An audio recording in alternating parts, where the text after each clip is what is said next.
All right, it's the rundown Tuesday, December 21st, brought to you guys by Hooters. Hooters is your go-to spot for killer wings and ice cold beer, but football season also going to have all the big games and all the big screens. Glennie, we had a lovely Hooters trip to Kennesaw, Georgia. Amazing tutor trip to Kennesaw, Georgia. That place had many TVs. It was a fantastic day. Tasty wings, good blue cheese. We had a great time, Tom. You got to go.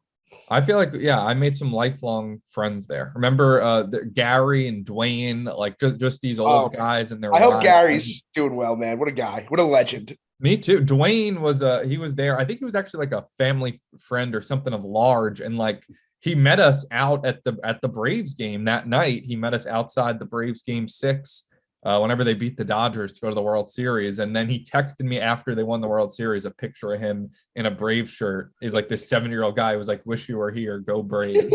And I was like, "Hell yeah, Gary," or "Hell yeah, Dwayne, chop on, go Braves." So just great people in Atlanta, great people at Hooters all over. That's what it is. It's going to be some good fun when you go to Hooters. It's the only place also where they're going to have the world famous Hooters girls. We're talking to them quite a bit that day. Glenn, we're playing some Jenga with them. Jenga. We're pro Jenga players, so that was cool. Pro Jenga, yeah. They had no idea we were in a competitive Jenga league together.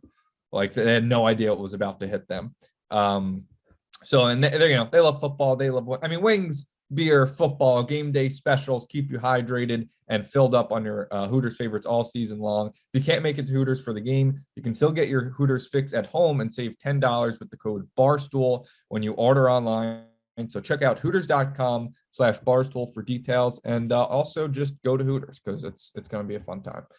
Trent, Glennie, what's up? Thanks for joining me today on the rundown. I'm excited to be here. And Tommy, you and I are really being exposed for not decorating our apartments. I know you and I have talked about that in the past. Lenny's the smart one. I don't know what is going on where he is, but he looks like Gandolfini background, which is really smart. I've been living in this apartment for 5 or 6 months, and I still have nothing on the walls. There appears to be something over your bed. And I've been here for about 18 months, and I have even less. I actually just made a TikTok from like this spot, and people were like, "How the fuck do you have nothing on your walls?" It's pathetic. Look, I'll give a little tour. Like that, it's the smallest painting of all time. It's this painting that is of New York City that I thought was going to be like big, and it's kind of cool looking, but it's so fucking small. Like look at it above my bed. It's just pathetic and small. That's so weird, bro. Michael Scott's flat screen TV is what that looks like. I'll show you what I have on my wall. I have one thing on my wall, and we're just giving a tour of our apartments. It's right here. It's a map of Cedar Rapids, Iowa, where I'm from. Okay. It's like it's just like a cool map. At least you got a cool frame. Yeah, I bought that on Amazon. I figured that's going to be the start, and then I'm going to decorate this whole place. That was 4 months ago, and I still have nothing else on the walls. Yeah, so, you guys are weird. I mean, one of my top inspirations for wanting to move out right now is to decorate a place. I feel like Glennie, it's tougher than you think. Because first of all, here's my thing with art. Every time I see art in like a show or somebody else's apartment, I'm always like, oh, that looks cool. Like all art, once it's hung up, I'm like, yeah, that's cool. But when I'm shopping for art myself, whether it's like art.com or something, you just go to Union Square Park and you see art, I just can't think of anything that I like. But I know once it was hanging up, everyone would be like, that's fine. Tommy, do you remember when you and I went to Nick's apartment? Yes. I was blown away. We went to Nick's apartment before we went to the Russian bathhouse like a month ago.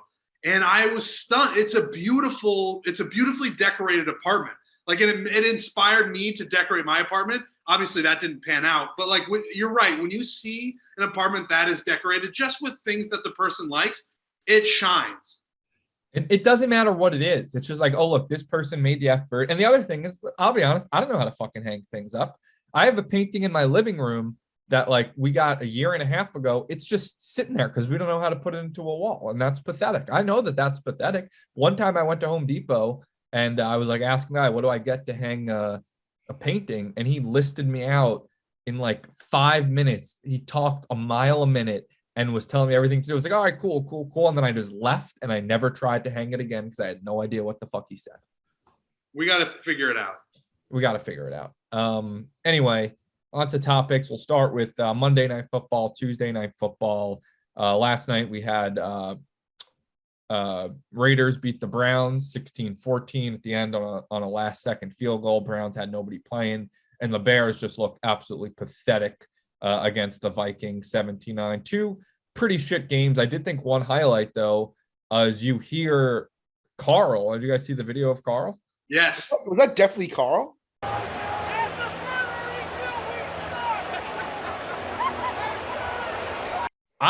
So I saw it first last night. I think the Barstool Sportsbook account, somebody tweeted it, and I didn't know it was Carl, but I did think this was like, oh, it kind of sounds like Carl, because it was like after a challenge, and he goes, under further review, we suck, and you could hear it on the broadcast, a fan in the crowd, and I was like, it kind of sounds like Carl, but what are the odds? And then he tweeted that it's him.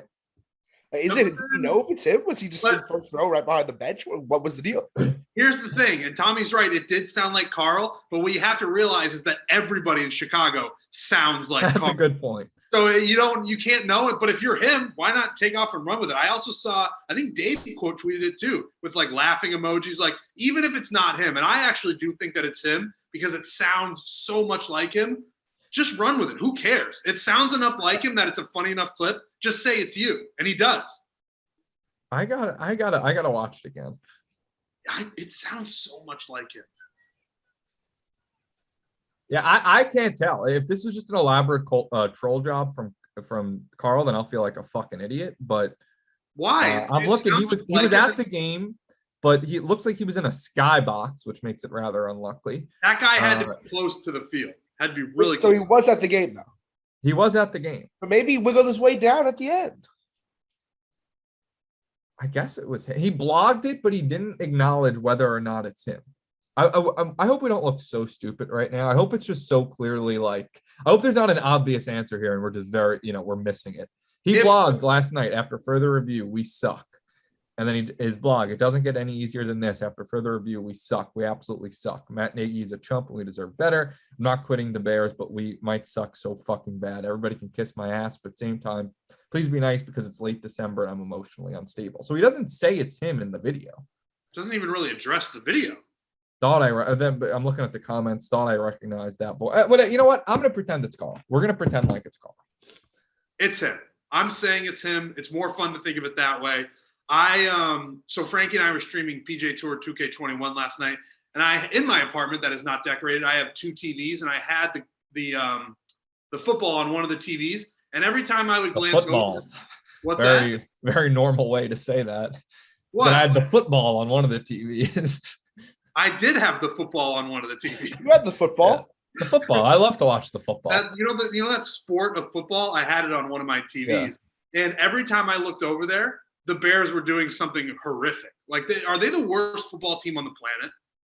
I think they are. I mean, it's great for us, Clenny, because the Giants have their draft. Yeah. I think from everything, I was traveling last night. I didn't watch much of the game. But from everything I see just based off Twitter, I think take away good players and whatnot, like players with talent, just the actual execution of the football, the Bears are the worst team from what I see. The actual execution, the Bears might be the worst. And the thing is, I still kind of think Justin Fields is good. Like he had that one run, I think it was against the 49ers maybe a few weeks ago. It was definitely a home game where he like escaped in the pocket from like the 20-yard line and he ran it in for a touchdown. That's all I needed to see to be convinced that he's the guy for the rest of his career. I'll be like, well, Justin Fields had that one run. Like that's all I need. And when he almost came back against the Steelers, electric. Unbelievable. Yeah. So I think Justin Fields is good, but I mean, I don't watch every Bears game, obviously, but from what the fans say, it seems like Matt Nagy is just really the biggest idiot on the planet. It's also sorry. Continue, Trent. No, I was just going to say, then we weirdly got football tonight. It's Tuesday. That's exactly what I was going to say. We were talking about football today and tonight and last night. How ridiculous is it and weird is it that tonight both games are at 7 p.m.? I know it's annoying. One's in California, one's here. Why are they both at 7 p.m.? Could have been 5 and 8 for sure. Isn't this just the easiest thing to maybe even do like a 6 or a 9, considering it would only be 6 there? 6 o'clock start for both games or something like that? I was stuck when I looked up the times and they both said 7 p.m. Eastern time. I get it. Maybe we're playing a game in Foxborough and Philly, but it's the opposite time zones. Why are we taking advantage of the time zones? Yeah, we got Eagles, Washington, and then Seahawks and Rams. I think the Seahawks upset tonight and get a win. It's in LA. I can say I don't think Seattle's as bad as they are. They're pretty good. I don't think so either. And they're not out of the playoffs either by any means. Like they would have to basically win out, but I don't know, divisional opponent. I think that, the Rams have some COVID. I think that the Seahawks can go in and win. Yeah, my only concern is I was just texting the fellas about putting a BEC for tonight, and we were saying we're going to do Seahawks to score a touchdown first and Eagles to score a touchdown first. And I feel like that is what everyone's on tonight. Everyone's loving the Seahawks and everyone's loving the Eagles to kill the football team.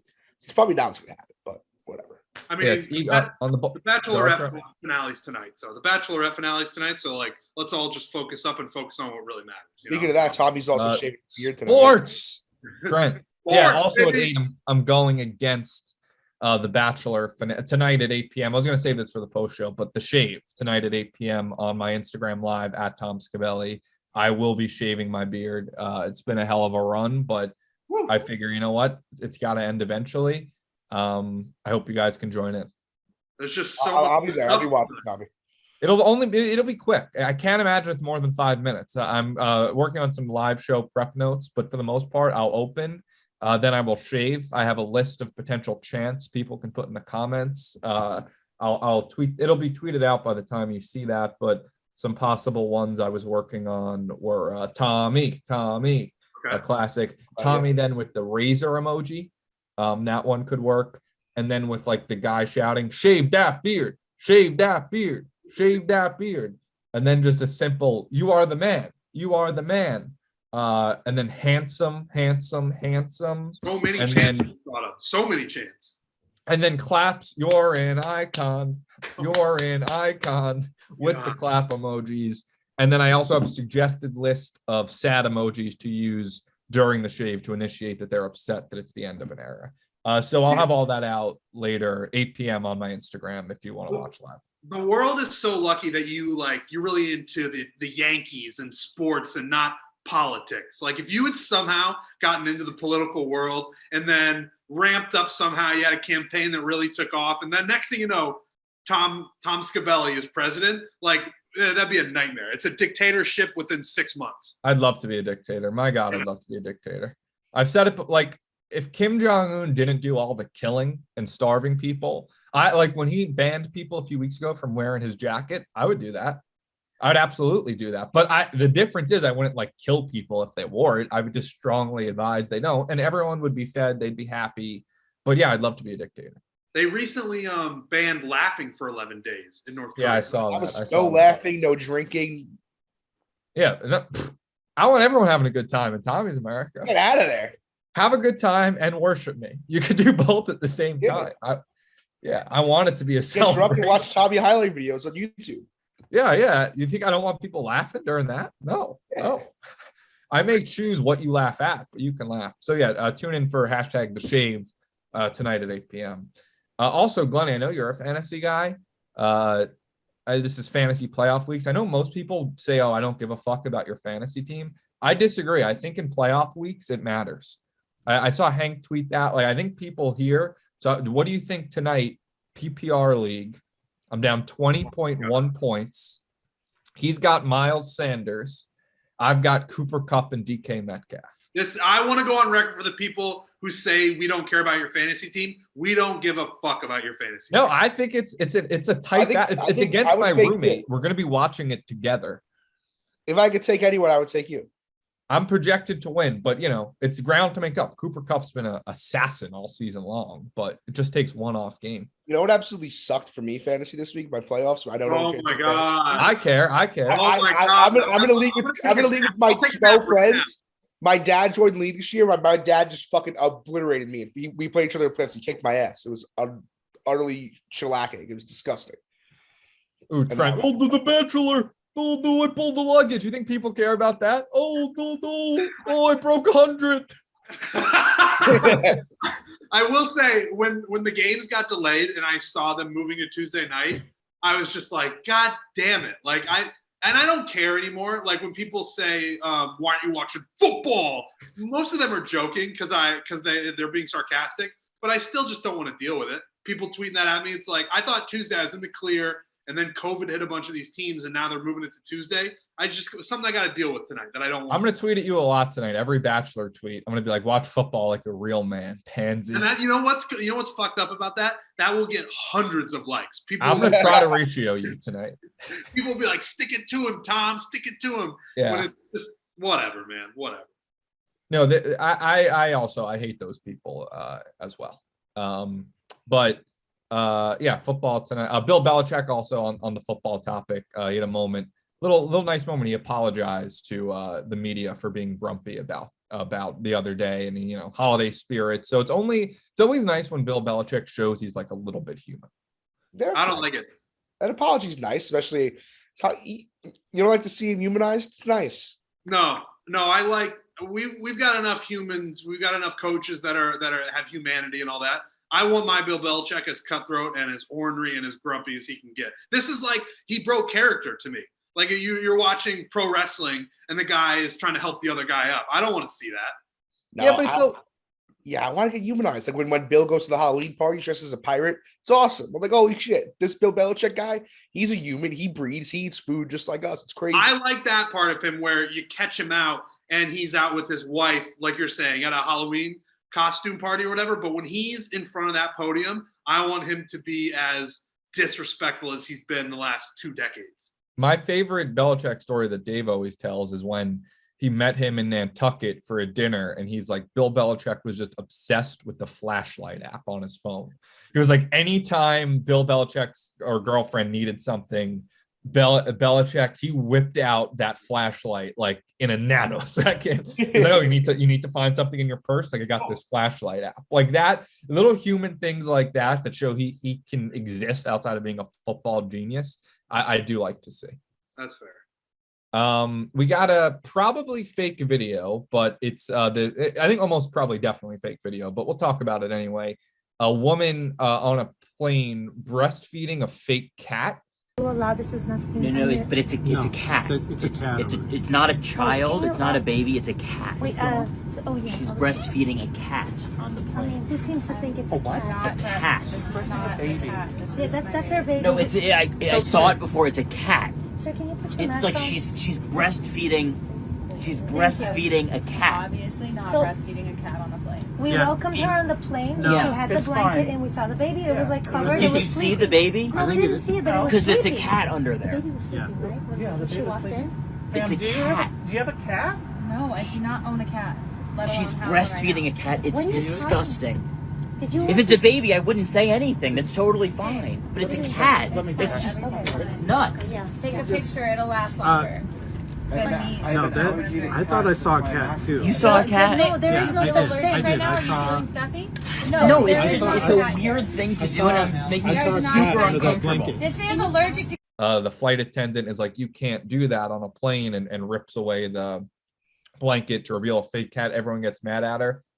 It's just gotta be fake. So we don't even have to break it down. But I want to know more. What's like the most because I know Glennie, you're a big flyer. What's the most egregious plane etiquette things that you have witnessed in your travels? I gotta say, I really have been lucky in my travels. I think the most egregious plane etiquette thing I've ever seen, I thought it was actually the other day. I was flying to Atlanta, and I saw a guy walk on the plane with like 2 slices of pizza in the plates. Like, imagine someone just sits next to you and is eating a slice of fucking pizza. I think I think really the craziest thing I've seen is when people bring on full meals. Like yesterday, I was in the Atlanta airport, and they have a Bojangles right outside. So multiple people like walked on with Bojangles, like chicken tenders and fries. Like that's a little aggressive. But I would say, honestly, I don't think I ever told the story. The worst airport etiquette I've ever seen, not even etiquette, was probably from myself. It was just very scary at the time. I don't know if I told you guys this story. So last year I was flying. We were doing a Sunday conversation. I forgot where. I was coming to Atlanta for a connecting flight. And I had to get to New York. And Atlanta airport's huge. So I think I was I landed at B38, had to get all the way to B1 in like 20 minutes. And maybe half hour, 40 minutes before landing, I'm man enough to admit I just did a quick pick in my nose. Quick pick, nothing crazy. Okay. People do picks every now and then. They do. And I don't know what happened. I must have like hit something wrong in my nose. And the amount of blood that poured out of my nose Like it looked like the Niagara Falls, but of blood. I didn't even know. I do it. I put my mask back on. I put my mask back up, and then I'm sitting there watching whatever, and I feel blood hitting my chest. I'm like, "What is this?" I look down. It's blood, and my mask is covered in blood. Ooh, And I'm like, "What the fuck do I do?" right. It's like I know I don't have COVID, but this is during height of COVID last year. I'm like, if someone sees me, I'm not gonna be able to get on the next flight. I'm gonna be stuck in Atlanta like an airport doctor. I don't remember what I did. And then there's a guy next to me. Like I do not remember what you did. I can see him like looking next to me and just trying to not make eye contact with me, but seeing what you're happened. a crazy person at that point. I ran to the bathroom. I think I had another mask. Took my mask off, and then there's still just blood all over my face. I couldn't even. And then it was such a far run from terminal to terminal. I couldn't even stop in the bathroom to like clean off my face. I just had dry blood on me for the whole flight from Atlanta to New York. That was so the worst airport etiquette was by me. I will fully admit. I don't know what happened. I've never had I'm not a nosebleed guy. That was the worst I've seen. Outside of that, there's really not much. No. Yeah, I feel like I'm relatively lucky as well in that aspect. Like you'll always see someone go viral for, taking a picture of a person who took their shoes and socks off and have them kicked up like through the seat. I've never had any of that. I think if you do that, you're an insane person. But yeah, for as much as we travel, I really haven't experienced anything crazy like that. Plenty. It's another thing. I actually have two more bad plane stories about me. Okay. About the bad things you have done? Yeah. So this happened recently. I hate looking out the window when we take off. I'm scared to take off. I think you guys should agree this was bad plane etiquette. But you know how some planes like the windows don't line up exactly with your seat? Yeah. The guy in front of me like had his open, but it was like slightly more towards me. But I think it was in his jurisdiction. No. And I closed it. You closed it? Dude. Like as he was watching? No, he had the other one open too, where like because when the ones are like in the middle, you have the better right. in front of you. So I closed his, and he just turned around at me and just stared at me, and I was like, you know what? I'm sorry, it freaks me out. I picture the guy getting like a cool video of the takeoff, and then letting his hand just entering the frame and closing the window. He's got like a multicam set up to get shots out of both windows, and you just see Glenny's hand come in, close it, be like, "Sorry, man, I'm scared." I mean, I just get into weird, awkward scenarios on planes. Like the last one, I was flying to Arizona a couple months ago, and I'm on Delta all the time, so I'm Delta Gold. So they upgrade me to like Comfort Plus every flight, pretty much. And they put me in the first row of Comfort Plus though, which is the row in front of you is first class seating, so there's no TVs in that row. And I'm like, you just upgraded me to a seat with no TV on a 4-hour flight.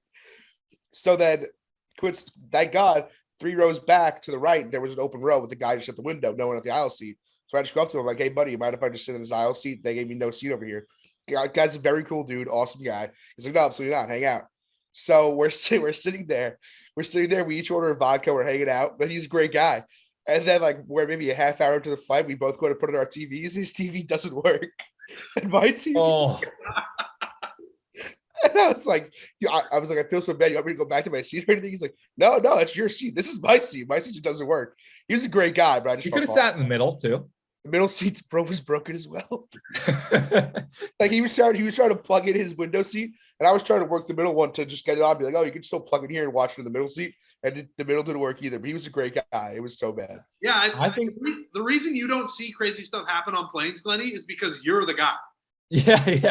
You know, bad fights. You got bad plate stories about you. Right. I will say, for also like the Fats, we should be the last person to do anything weird on planes. I will admit those are my 3 weird plane occurrences. The blood one is really something. But the blood, blood we made a great. Like I didn't ask to get blood all over. You did go picking, but we had a great plane compromise once where you took. I always need an aisle seat because I pee a lot and I'm afraid to bother the person in the aisle all the time. And I didn't have an aisle. I think I had a middle, and something like I switched. Basically, I ended up in the middle, but I had Glenny next to me in the aisle because Glenny was like, "Look, you could pee as much as you want. I just want the aisle seat." Yeah, we were going over Pebble Beach, which is a long flight, San Francisco. Oh, so yeah. I think I was in an aisle seat, but I don't like to sit next to people because I feel bad even sit next to people anyway. So it's like, how about I move to your aisle seat we make a compromise. I don't got to annoy you because of the fat, and you can let me get up whenever you want. It was a wonderful. It was beautiful. It's like the great compromise. That's nice. I think the worst thing I ever did on a plane was I was in line for the bathroom, obviously, and I think there was only one. And for whatever reason, it wasn't the standard occupied vacant sign on the door. It was like something different, some new fucking model. And I was looking at it and I saw it and I assumed it was occupied based on whatever I saw. And like, it was a while. And like a line was starting to form behind me, like 5-10 people deep. And like, I'm first online and I'm turning around to like talk shit, being like, how long is this fucking guy going to be in there? Like, I'm like, Jesus Christ, like what's he doing in there? And then the flight attendant just opened it. There was nobody in there. It was open. I misread the thing thinking it was occupied. And boy, oh boy, did I really feel a lot of shame as I had to walk in there after talking like just so much shit on this imaginary person who was holding us up that it just was my own stupidity. So that was really, really tough. But yeah, otherwise, I think just the worst plane thing, which we all agree, and it's been said a million times, is the people who stand up as soon as the plane lands. Oh yeah. As bad as it gets. As bad as it gets. Let's see what else we got. Crypto guy disappeared. He was presumed dead in 2018, but now he allegedly faked his own death and ran off with $250 million in cryptocurrency.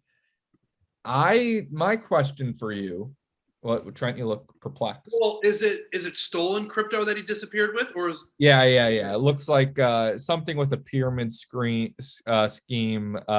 $250 million worth of Canadian cash and crypto also went missing. Around 75,000 customers of Cotton's crypto exchange suddenly lost fortunes. Okay. And he stands accused of perpetrating an ultra-modern Ponzi scheme powered by the 21st century. What is the amount of money that you would feel comfortable faking your own death for and moving away? I think that's the wrong way to go about this question. No? Are you saying that's a bad thing or a good thing? What? Are you saying that's a bad thing or a good thing, faking your own death and getting away with a bunch of money? I wouldn't want to do it. That's like the dream. No. Yeah, I agree with Glennie. No, I disagree. Taking your own death and just make it out with a bunch of cash. That's amazing. The constant fear of somebody recognizing you, especially us, like being that we have like somewhat of a public, like someone just be like, wait, Glenn, I thought Glennie died. I just saw him on a beach in Aruba with like two Swedish blonde twins. Like hey! The constant paranoia of like someone finding out that you're still alive, like this guy, and you ran a Ponzi scheme, I think would take, I don't know if I'd want to live in that constant fear. Well, yeah, you go to like Bora Bora and just hang out there. I don't know. That would suck. Being alone in Bora Bora for the rest of my life. It is much harder now because the world is so small with the internet and cell phones and all that stuff. So I think if you were to do this, you have to bake into your plan that you got to get pretty serious plastic surgery. Like you got to get everything redone. You really can't look like yourself because like you guys are saying, you will get noticed no matter what. So I think if you have to do this, you really have to change your appearance. What amount of money would I do it for? Like $100 million? I don't know. I don't know if I would do it for any amount of money. That's your ego, though. That's you. Like you want to be yourself, and you don't want to disappear. You want to be noticed. Well, I mean, don't get me wrong. I like the idea of disappearing then coming back. My God, the celebrations in the streets. But people would probably be mad at me if I came back faking my own death with hundreds of millions of stolen money. I feel like your bigger question is how much money is it worth for you to live in fear your whole life, kind of. Yeah, to go off the grid and live in fear of being paranoid that you're going to be found. Because I've said on the record, I don't think remote islands are that great. To live permanently on a remote island, I think I'd get bored pretty fucking quick. Yeah, I also don't really think I could do jail. I don't think I have that in me. Yeah, definitely. Me neither. I also kind of a lot with jail. I don't have that. I mean, we'd probably be looking at white collar, but still. So I actually, now I'm interested in the story and I hadn't heard about it before now. Like I want there to be a guy faked his own death story because you don't get enough of those. You really like everyone always says, oh, Tupac's still alive, and like that always piques everyone's interest. But for it to actually happen, and then maybe one day for this guy to emerge, maybe he's in handcuffs or whatever, that's a great story. Be awesome. The difference though with like Tupac or Juice WRLD, whoever, is like if they came back, nobody would really feel. I don't know. It's not like they stole people's money and faked their death. I mean, you could say, oh, they all their streams and whatnot, but they didn't directly like do a Ponzi scheme. No, I'm not saying that. Not comparing those guys in like a negative sense. I'm just saying like any fake your death story, like we don't have very many of those. And if we have them, like Tupac's not coming back. Juice WRLD, is funny that you went through. You think that. You're the only person who thinks Juice WRLD faked his own death. Juice WRLD has to be alive. He puts out so much. He's on New Music Friday every week. It's insanity. I mean, but like Tupac has put out albums since he passed away. So but it's like volume? These guys, what they do is they work in volume. They're just like in the studio recording tons of music, and then if they pass away, who's ever in charge of their estate, they then choose when to put that music out. Yeah, Biggie's put out like 3 albums, I think. You got compilation albums. You got people with a ton of features on the albums. It just happens. Like I feel like Juice WRLD was pretty prolific. He just was in the studio a lot. Now they're putting that music out. Well, yeah, he apparently also would like never write the songs. He was like, even his songs are freestyles. Like he just gets in the booth, freestyles for a couple minutes, and that's the song, which is kind of awesome. If you want to go down a Juice WRLD rabbit hole, he is an incredible freestyler. Like there's an hour-long freestyle he did on like a radio show. It is so impressive. If you just Google or YouTube Juice WRLD freestyles, you'll be entertained for a few hours. Yeah, it's good stuff. Let's see what other topics we got here. Where's my topic sheet? We got an Amazon delivery driver fighting off a pit bull.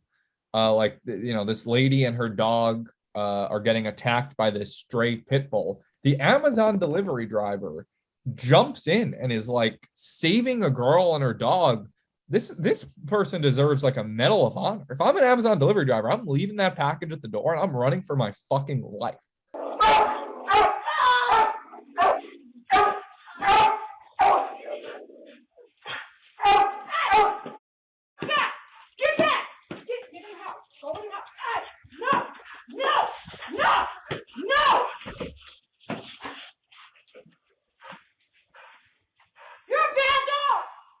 This is great. I feel like Amazon workers, drivers, like mailmen, mailwomen, they're like the pillars of our society. This is fantastic to see. This is like a great all-American story. I'm obsessed with this. I love it. It's now that it's nice to get attacked by a pit bull, but it's great to see.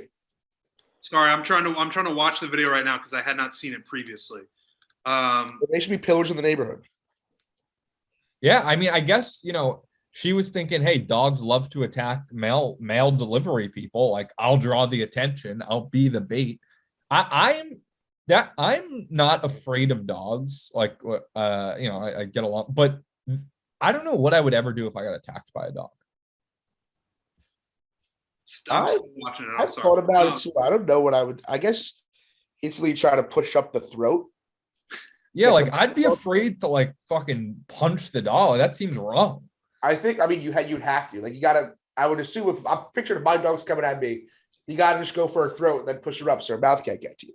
I think at a certain size with dogs, and I love dogs, and like Tommy, I get along with dogs. We have a good rapport. Yeah. But if a dog, depending on the size, decides that it's attack time, I don't think there's much you can do about it. Yeah, I think I might just let it have me. I mean, this is how I go out. I think I could take her out if I had to. No, dude, your dog, a beautiful dog, a sweet looking dog. I think if she decided this guy's not feeding me enough, I'm going after him. I think you'd be in some serious trouble.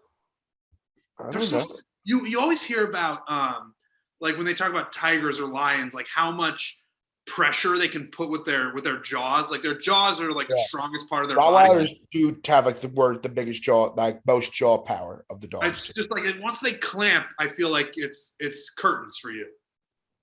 Yeah, I like I said, I the idea of having to fight a dog is so off-putting to me. Like I love dogs. I don't want to fight a dog. So like if a dog decided to fight me, I'd just be like, all right, this is how I go out. The dog's just going to eat me. I'm not going to put up much of a fight. And that's it. That's the end of me. that fate is better than a video of you like punching a dog trying to fight it, basically. Right. And then they're like, oh, did this guy overreact? Why is he punch? It's like a poodle and you just fucking, Yeah. you can't. I think you're right. You just kind of got to let it happen, unfortunately. Yeah, I'd pet it. I'd try to pet its belly and be like, come on, I'll pet you. Fucking don't attack me. I'll rub your belly and shit.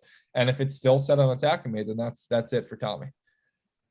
I would watch that video for sure. Okay. It's a fucking dick thing to say. Last a few more things. We got John Daly sinks a hole in one-handed, barefoot, drink in hand. Better life, John Daly or Riggs? Oh, wow. Well, John Daly, he's been on quite a run. So he just won the PNC Championship this last weekend, which for people that don't know, it's the father-son tournament. I'm sure you saw clips of Tiger Woods and Charlie Woods playing. Oh, they didn't win that, Tiger and Charlie? Oh, they didn't win. The Dalys won that. Oh, wow. And so it's John Daly and John Daly II, who is a fucking stick. He is very good at golf. I think he's a freshman in Arkansas. And if you watch any of the coverage, Charlie and Tiger got a lot of it, as you would imagine, just because of who Tiger is. But they would show John Daly II every once in a while, and he's just striping golf balls. Like he's a legitimate stud. So John Daly lives a great life. He's a legend. I know, unfortunately, about a year ago, he got diagnosed with cancer. I believe he had surgery, and I think things are fine, although I don't know the specifics of it. But John Daly's a legend. It's hard to pick a better life than that. Just a bomber of the golf ball, loves having a good time. He's a national treasure. Yeah, he's like an urban legend. He's in that upper echelon. I would almost venture, I don't know if this is crazy or not, I would almost venture to put John Daly in the upper echelon of legendary partiers with like Bill Murray, of like that legend of that realm of urban legend. Yeah. I have a question. When did John Daly become like this urban legend? Like, was he, in his days, was he like, how good of a golfer was he? He won 2 majors. Oh, so not a lot. And but like the story of the first one was that he was an alternate, and so he wasn't in the tournament. And then the last guy dropped out, and he had to fucking haul ass to get there. And he was not even in the conversation. He wasn't John Daly back then. He was just an alternate golfer, and he won the major. So that starts the myth right there. Yeah, I think I've watched an old interview about like on Letterman. He's there in like a sweatsuit, just hanging out, being like, "I'm just drinking all day." He's awesome. Like I said, he's a national treasure. He is a mythical like figure, and I think you're right. Like if you're talking about the greatest partiers in pop culture or in sports, Dennis Rodman is near. Yeah, those guys. Dennis Rodman. He's near the top of the list. I'm trying to think of other people. I mean, I know, like I said, Bill Murray is a big one. Rodman's a huge one. John Daly's got to be right up there. What are some other ones? Are we thinking like athlete wise? I think athlete or celebrity, either one, or movie person. I feel like there's a super obvious one that we're missing. Well, unfortunately for some of these, like if you were to list, if we're doing sports and entertainment, Chris Farley, like of course. Some of them. Oh yeah. Belushi, some of these guys perish because of it. Data Beers. That's a good one. That's a good one. I don't know who else. I'm reading just a list of famous Nick. Is this a serious? Nick just texted me the juice. Was OJ Simpson known as a partier or just a murderer? I didn't know OJ was a big. Oh, Charlie Sheen, I guess, could be up there. Charlie Sheen, yeah. Yeah. No, I'd say OJ is more known for the double murder. Yeah, definitely. I think when you hear OJ, you're not like, oh, that fucking party animal, OJ Simpson. For other things. But yeah, I agree. I think John Daly's in that echelon. He's in that realm of legends, and it's pretty cool to see, obviously. We'll wrap up some, post-show topics. Glennie, I saw you blogged about flats versus drums. You're firmly team drums. Explain. I'm firmly team drum, especially where I went yesterday. Fox Brothers Barbecue, one of the best things I've ever had. They're like a barbecue place, so they give you like legit nice big ass drums, just a perfect bite right into it when you're holding the drum. I don't understand how the flat people exist. You aggravate the shit out of me, because there's people out there with some tasks in life. They just do more work when they don't have to, and then make fun of the people that don't do the work. The drum is blatantly right there. There's a handle. There's a nice circular round of motion of meat, and you just take your few bites and you're done with it. I don't need to go through all the process of the flat, taking your first bite, then wiggling the meat out of the middle. It's fucking annoying. It's stupid, and I hate flat people. I hate them. Yeah, it's one of those arguments to me, and I'm a drum guy as well, where the answer is so obvious that I think people want to say flats just to like piss people. Yeah, just to be assholes. Yeah, I'm a converted flatter. I was a flatter my entire life. I'm now a drummer, but my whole life I was a flatter. I don't know why. Like, I can't explain it. I even remember when, growing up, like my parents would make wings, like they knew, like, I'm getting the flats, you guys take the drums. Like, something about it, I like it. I like tearing them apart. I can't explain it. There's something about it that feels more wingy to me. What do you think about the people who say, or that like who are flats people, but they don't eat it in the way that you guys are describing, where they either put the whole thing in their mouth and they pull it and then it's just bones, or that's gross. you pull I would love to know how to do that. And eat it that way. Like, what's that? That does look cool. I kind of, I'll rotate it and eat, and then at the end I pick it apart and get it off each side. But my biggest problem with flats, and I made a video about this, or TikTok, where I was like, the problem with flats is that when you get them, the dipping cups are meant for drumsticks.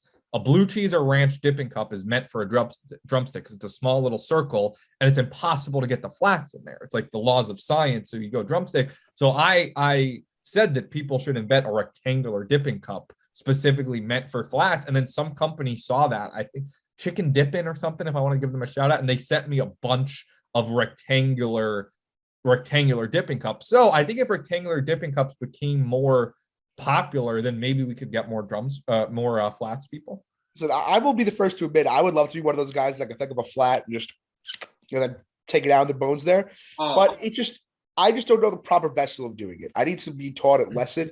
Actually, this proves my point. Somebody needs to sit down and tell me how to eat a flat, whereas I can just eat a drum. Anyway, I can eat a drum. It's so easy. There's better meat. It makes me angry because yesterday I went to that place, Fox Brothers. I said how cool it was that they have an option. You go all drum or all flat. And I, of course, went all drum. And of course, it's psycho shit going all drum. How do you not like the flats? Fuck you. Actually don't. Is there an option for mixed? Yeah, there was a mixed option. Oh, okay. I would do mixed. I like the balance. I'm just simply saying, if that option was available every place I've ever had wings in my life, I would get all drums all the time. I would switch it up. I don't want to do more work. I actually wish all wings places did that, and then you could study the data after a year.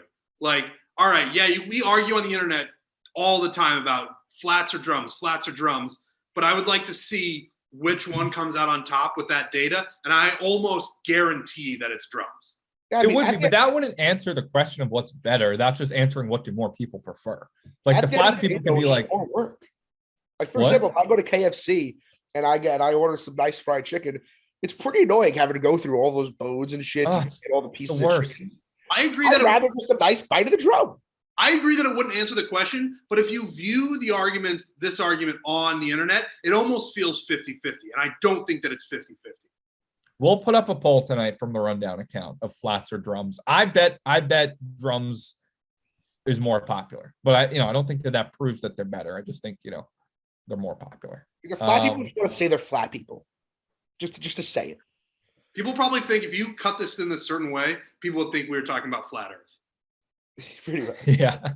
Flat wingers instead of flat earthers. We'll wrap up here. A couple of promos. Wait, Tommy, one question before we start this. Is what happened on the Spaces last night rundown worthy? Oh shit. Yeah. I actually meant to bring that up. Yeah, so I don't even. Wait, can you fill me in first? Because I was on a flight. I landed and saw all this. I was not here live time. So it was a big space that ended up having like a couple thousand people. NYC Drama Twitter space or whatever. Jack Mack laid this out. He is the best interpretation. From what I understand, is there's a group of people around our age, Glennie, like mid-20s in New York City, who have turned like New York into like a social club almost. Where like obviously in New York, there's a lot of people like, you live in a city, you're not like, oh, these are the groups, like as if it's high school or even college. Like, but this is like a specific group where they have like their own drama. And it's like I think a pretty substantial group of people. It may or may not be related to the cheapies somehow. I think the Cheapies, who was the Twitter group made famous by Tyler O'Day, Big Tasty, I am a Cheapie, hashtag love the Cheapies. I don't really even know what the fucking Cheapies are, but I think they might be connected to this. And I think something happened where a guy who was maybe a Cheapie flew to New York, hooked up with the one girl, like was here to, I think, visit her, then also hooked up with another girl who they're somehow connected to. It somehow relates to Blue Haven East, which is a bar in Murray Hill that, like, I guess a specific group of people go to every Sunday and is now being infiltrated by these outsiders. I don't fucking know. I just saw it as an opportunity of, it was like an ad of hot singles in your area. I just saw like, here's a bunch of like attractive girls that clearly live in New York City. Let me just get in there, get in the mix, see what's going on. And I love drama. So Quigs made a little like true crime documentary thing about it that was very funny. Check Jack Mack or Quigs' Twitter feeds. But how did like I don't Jack really Mack get it. become the person running the space? Is what I don't What? get. How did Jack Mack become the person running the space? He tweeted earlier in the day, he was like, I'm hearing that New York City has turned into a high school or something. And then a bunch of people in that group responded. I guess one girl did a notes app a few days ago and was like, I won't use names, but at this person, you are, can I say the C word? Yeah. What? Yeah. In the notes app, it said you're a raging fucking cunt. Like nobody likes you. You're looking for attention. Lord. And then I don't know. I don't know. I don't really understand exactly, but it's great. It's great stuff. Is it happening again tonight? I'd love to tune in again. I don't know. It feels like it might be resolved. I think I also saw some girl left a Billy Joel concert last night to join the space too. Oh, yeah. Some girl joined the space to explain her side of the story, and you could just hear like Billy Joel in the background. How do you sound? You sound I'm good? at MSG for a concert. What, she just said a concert? What? She just said a concert? I think she said Billy Joel. I don't know how. I wasn't in there for the whole space. What kind of person we talking about here? There are times when I feel like the internet has passed me by, and this is one of them. I don't know what the fuck you guys are talking about. But I mean, it's not like a big thing. Like most people watching this right now and be like, "What the fuck are you talking about?" I mean, tell me, I was not on my phone for 2 hours yesterday. I landed, and it was all I saw on Twitter. I think that it's like real drama between this group of people, and a lot of Barstool employees have sort of latched on and made fun of it because there's like some people have loose connections to these people. Gotcha. Wow. But it's still funny, for sure. Yeah. Yeah, a couple promos. Arizona Bowl. Arizona Bowl is coming. Yeah, I may be in the Gulf of Mexico at a fabulous retreat that a lot of people can't afford, but what I want to do is help you. We got this promo coming. Let me explain it. It's a pick 3 New Year's Day Arizona Bowl in the 2 playoff games, all right? Pick the winners, parlay, first time deposits, first time bets, those people. If you bet 10 cents, you pick the 3 teams you think you're going to win. Obviously, Michigan versus spread. I like Central Michigan. We'll be on the call. And I don't know, flip a coin, maybe Bama. Whatever you want. 3-team parlay. You bet 10 cents, 10 cents, $1, whatever it is. It's a real parlay. If you win, $1,000 cash. $1,000. Do the math. You can bet 10 cents, first time deposits. If you win 3-0, $1,000. This is not your first time bet. So if you deposit today, you can get a risk-free $1,000 bet. Do whatever you want. All those bets, the risk-free bets, why this is better, why this is different. When you do a risk-free bet, to win 1,000, you got to bet 1,000. To win 500, you got to bet 500. Not here. 10 cents. 10 cents. A dime, and you can win $1,000. New Year's Day Eve, Arizona Bowl. Put in Arizona Bowl as the promo. AZ Bowl. 3 teams win 1,000. Arizona Bowl. Vacation like a king. Do that for the Arizona Bowl. Glennie, have you broken down any of these games yet? For the playoff game in the Arizona Bowl, I have not, but I mean, dude, it's so exciting. That promo is literally out of this world. If you haven't signed up yet, you can make a 10-cent bet and win $1,000. And I mean, all the games are awesome. I will say, I was talking about it with Caleb yesterday. The Arizona Bowl, Boise State, Central Michigan is such a good game. Like for a bowl game, that is a great, great, great game. Who doesn't want Boise State? Boise State's one of like the most synonymous college football names. And so that's gonna be a great game. And then obviously you have Alabama, Cincinnati, which I'm not gonna lie, I think Alabama's gonna kind of kick their ass. And then the Michigan game's gonna be awesome too. It's gonna be when you're getting into the game, you got to go parlay. It's gonna be fun. You got to do it. It's a great promo too. Probably the best promo ever. I mean, like I said, you could literally win 1,000 off 10 cents. Yeah, and obviously whatever you bet, you all like you can make a 100%. $100 bet if you want, and you'll win your bet back plus the bonus cash. So definitely ought to do that. And then Barstool slot machines are available in New Jersey. Barstool slots exclusively on the Barstool Sportsbook and Casino. Got to be 21 or older, and in New Jersey to play. But very fun to have the Barstool slots as part of the iCasino. We've had blackjack for a little while on there too. So get involved. If you don't have the Barstool Sportsbook, go download it. You guys got anything else? Post show, second to last rundown of the year. Not positive who's doing it tomorrow. But I had a good time talking with you guys. Yeah, this was nice to see you. I haven't seen anybody in like a week. Yeah, no, this was. I don't have anything to add now either. But this was really nice talking to you guys. You know, Yeah, it was good. It's a good crew. I think we've done it. Did we do it in person like 2 weeks ago with the three of us? Yeah. It's a nice, good vibes, laid back rundown. Yeah, I like both you guys. Yeah. Hey, friends. Yeah, friends. Don't forget to tune into The Shave tonight. Hashtag The Shave. 8 p.m. At 8 p.m. Eastern at Thomas Bailey on Instagram. It's going to be surreal stuff. Anyway, we'll see you guys tomorrow.